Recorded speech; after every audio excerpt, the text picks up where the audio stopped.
अस्सलामुअलैकुम। आज मैं आपको उर्दू का वर्क करना सिखाऊं।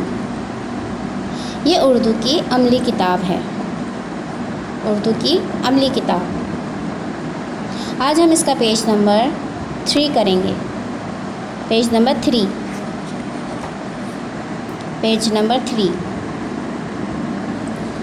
हरफ का नाम, आवाज़ और बनावट सीखें।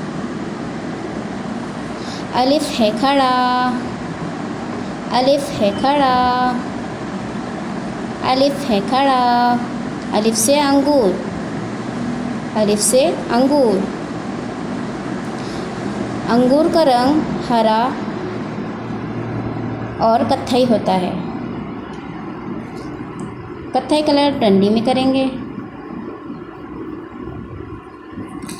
और हरा कलर पत्ते में और अंगूर में करेंगे।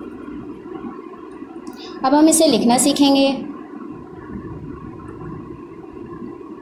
यानी कि ट्रेस करना सीखेंगे। अलिफ है खड़ा, अलिफ है खड़ा।